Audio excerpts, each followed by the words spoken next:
Have you considered that people pleasing is not actually working for anyone?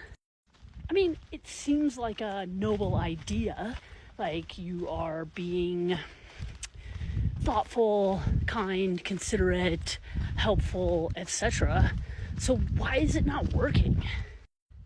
Hi, I'm Heather. I'm a 20-year first responder turned holistic health nurse coach, and I'm here to support and inspire you to take better care of yourself. I'm also leading the way on the campaign #sabbaticals for first responders. Coming back to people pleasing, I purport that people pleasing is really a form of rescuing. I think it was last week I did 2 videos on rescuing. You know, the one thing that I wish I would have known about rescuing people before I became a first responder, and then red flags about rescuing instead of listening.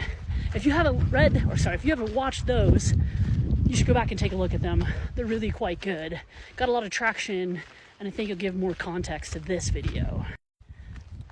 So what I mean by rescuing, just real quick, is when somebody comes to you with an issue or problem or wants you to do something for them, and you feel like you go into problem solving mode, and essentially you create a rescue situation where you're doing something for them, but you might not necessarily be in choice about it.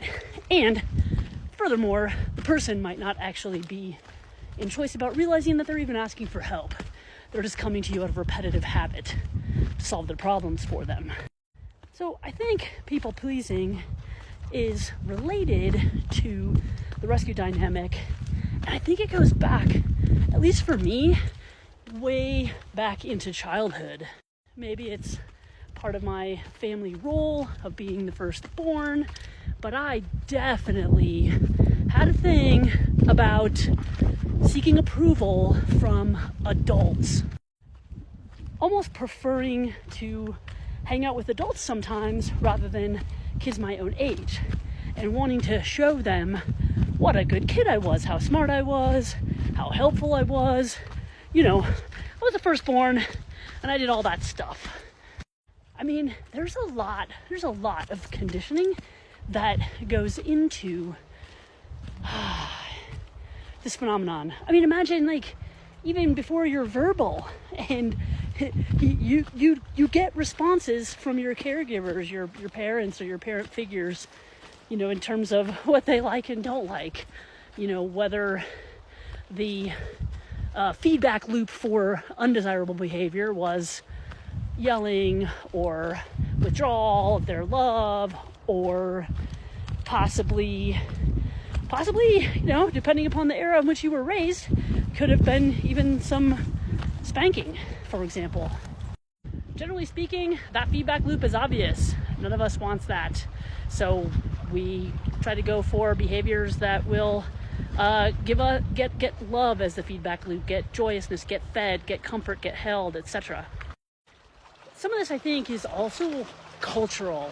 I know in the Midwest, the prevailing culture in, say, Minnesota, even in like parts of Canada, is to be ultra polite, and to say yes to things and agree to do things, to be polite, to please people, not necessarily genuinely wanting to do it. In addition to maybe culture, religion can play into that too.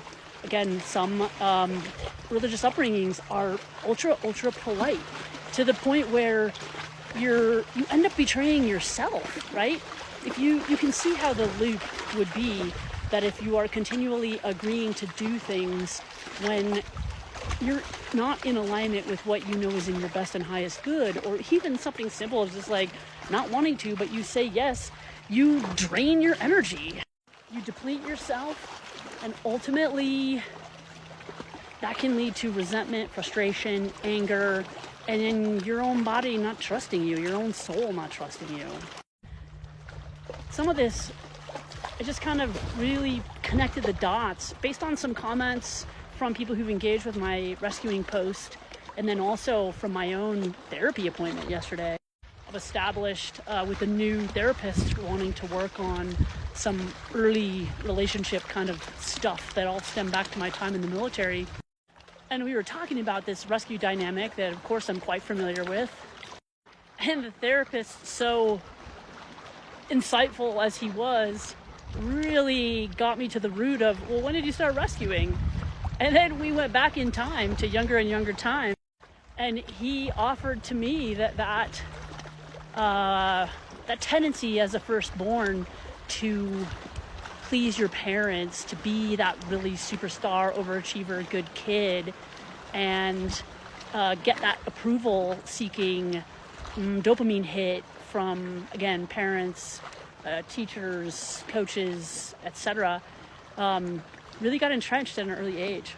And I also want to say, I hope that none of what I'm talking about here is to be construed that to be unkind or unpolite or whatever to people. That's not at all it. I think what I'm really trying to communicate here and share in this learning with you all is that ultimately you having healthy boundaries, you being really conscious, being in choice, realizing that you have a true and authentic choice to do something when someone asks you, that truly by setting those boundaries, it is the most generous and kind thing that you can do for your relationship with others. And why that is because you will then be moving in alignment and have energy, have resources, not be depleted. So when you say yes to someone, those people know that you are showing up with your full, authentic, 100% I'm in to support you. And I'm getting wet from both. Thanks, buddy. So yeah, consider the early onset of rescuing to be, seeking approval from adults, people pleasing, and that chronic people pleasing is likely not going to be in service of you. And really watch, and actually try it out. Try really internalizing, is this something I really want to do? Is this my 100%? If I could ask for 100% of what I want, would I do whatever, fill in the blank? And if it's a no, then be in choice about that. Is there something you can do to replete your energy? Is there a different negotiation? Could you go back to that person and offer what you can do and then negotiate to figure it out? I bet you could. And I bet in the long run, it will really serve you. Hey, thanks for listening. If you like this content, remember, go back into my profile page. There's a couple other videos on the rescue dynamic. And then come back, follow me, save, like, share. I appreciate you being here. I really, truly do.